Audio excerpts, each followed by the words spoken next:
আসসালামু আলাইকুম রহমতুল্লাহ বরকাতু। সম্মানিত অডিয়েন্স, আপনাদের সকলকে জানাই আন্তরিক শুভেচ্ছা ও মোবারকবাদ।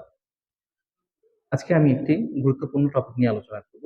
সেটি হলো যে আমরা পড়ালেখার পরে অনেকেই কনফিউশনে থাকি যে আমরা চাকরি করব না ব্যবসা করব। এই কনফিউশনটা আমাদের মাঝে অনেক কাজ করে। আর এই কনফিউশন কাজ করবার পিছনে আরেকটি কারণ রয়েছে, সেটা হলো আমরা আমাদের যেই ভবিষ্যৎ লক্ষ্য রয়েছে, টার্গেট রয়েছে, এটাকে আমরা ফিক্সড করি না। ফিক্সড না করার কারণে আমাদের মধ্যে এই কনফিউশনটা কাজ করে। এজন্য ডক্টর এপিজে আব্দুল কালাম স্যারের একটি কথা রয়েছে, এই কথাটি আমার অনেক ভালো লাগে। সেটি হলো, কোনো মানুষ যদি তার লক্ষ্য দৃঢ় না করে, টার্গেট ঠিক না করে, সে স্বপ্ন বাস্তবায়ন করতে পারবে না।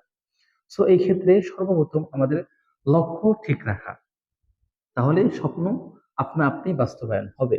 এবার আসি, আমাদের মনে যে প্রশ্নটা সব সময় আমাদের দোলা দিয়ে যায়, সেটি হলো আমরা পড়ালেখার পরে চাকরি করব না ব্যবসা করব। এই প্রশ্নটি আমার একজন স্যার রয়েছে, যিনি নাকি নিজের লাইফে সাকসেস এবং নিজে একাধিক কোম্পানির মালিক। এরকম একজন স্যারকে আমি জিজ্ঞেস করেছিলাম। তিনি আমাকে যে জবাবটি দিয়েছিলেন সেটি হলো, প্রত্যেক মানুষের জন্য পড়ালেখা শেষ করার পরে কমপক্ষে 1 বছর চাকরি অবশ্যই করা জরুরি। এটা কয় কারণে? এটা দুই কারণে করবে। 1 নম্বর কারণ হলো যে সে চাকরি করবে অন্যজনের অধীনে থেকে ব্যবসা শিখবার জন্য। কোনো একটি কোম্পানি এগেনস্টে থেকে চাকরি করবে, তখন ওই কোম্পানিটি কিভাবে বিজনেস করে সেটি সে শিখতে পারবে। সেটি যখন শিখতে পারবে, পরবর্তীতে সে তার বিজনেসের ক্ষেত্রে যে বাধাগুলো আছে সেই বাধাগুলোর সম্মুখীন হবে না। 2 নম্বর হলো, আমরা বিজনেস করার জন্য আমাদের পুঁজির প্রয়োজন হয়। অনেকেই ব্যবসা করতে চায় কিন্তু পুঁজি পায় না। এই পুঁজি পাওয়ার জন্য আপনাকে কমপক্ষে 1 বছর চাকরি করা উচিত। যদি আপনি 1 বছর চাকরি করতে পারেন, তাহলে এই 1 বছরের যে যোগানটা থাকবে, পরিপূর্ণ না হলেও 50% যদি থাকে, এই 50% টাকা দিয়ে আপনি বিজনেস শুরু করতে পারেন। দেন আপনি বিজনেসের মধ্যে পদার্পণ করবেন।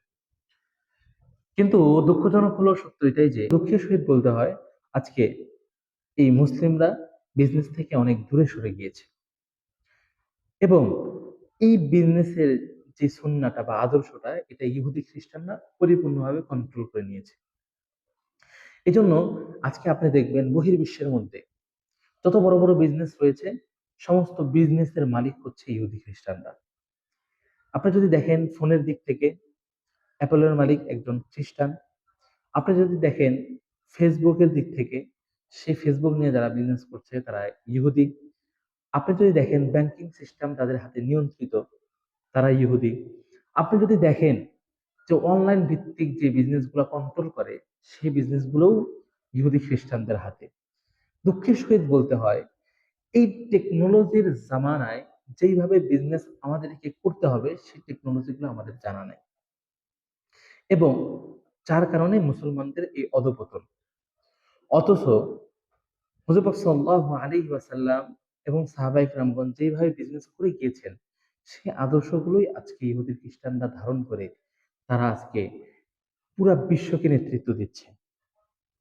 যেমন আপনি যদি চায়নার কথা বলতে চান, চায়না যদি আপনি যান, দেখবেন তারা এমন ভাবে বিজনেস করছে যে কেমন জানি সাহাবায়ে কেরামদের আদর্শ তারা তাদের শরীরের মধ্যে ফিট করে নিয়েছে, তাদের ব্যবহারের মধ্যে ফিট করে নিয়েছে। এটা কেন হয়েছে? যখন সাদ বিন আবি ওয়াক্কাস রাদিয়াল্লাহু তাআলা আনহু, তিনি যখন সর্বপ্রথম চীনে এসেছিলেন, চীনের ওই সময়কার মুসলিম একটি গোত্র ছিল উই গোত্র। তারা তাদেরকে অনুসরণ করতে শুরু করলেন এবং সাহাবায়ে কেরামগণ সর্বপ্রথম চীনে গিয়ে ব্যবসা শুরু করেছিলেন। এবং তাদের ব্যবসা কোয়ালিটি এত ভালো ছিল, তাদের সার্ভিস এত ভালো ছিল, তাদের মার্কেটিং এত ভালো ছিল, তাদের ব্র্যান্ডিং এত ভালো ছিল যে অন্যান্য ইহুদি খ্রিস্টানরাও এটাতে মুগ্ধ হয়েছে। যার কারণে পরবর্তীতে ইহুদি খ্রিস্টানরাও ওই সাহাবাই کرامদের মতো ব্যবসার যে টেকনোলজি বা টেকনিক রয়েছে, এটা তারা আয়ত্ত করেছে। যার কারণে আজকে যদি আপনি দেখেন যে চীনের মধ্যে এমন কোনো বিজনেস নেই যে বিজনেসটি চীন করতেছে না, এবং তাদের বিজনেস পলিসি পরিপূর্ণ সাহাবাই کرامদের আদর্শ অনুযায়ী।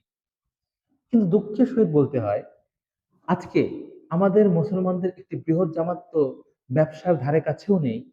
আর যে সমস্ত মুসলমানরাও ধারে কাছে আছে বা বিজনেস করতেছে, তারা সুন্নাহ মোতাবেক বিজনেস করতেছে না।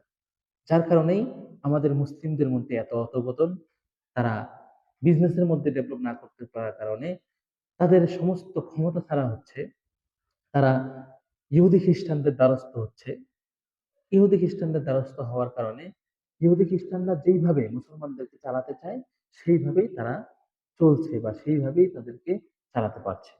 এজন্য ভাই, আমাদের সকলের উচিত হচ্ছে যে আমরা চাকরি করি যেটাই করি, আল্লাহ রসুলের সুন্নাহ, সাহাবায়ে কেরামদের সুন্নাহটাকে জিন্দা করবার জন্য, মুসলিম সমাজকে আরো ডেভেলপ করবার জন্য আমাদের পাশাপাশি একটি পার্সোনাল বিজনেস থাকা উচিত।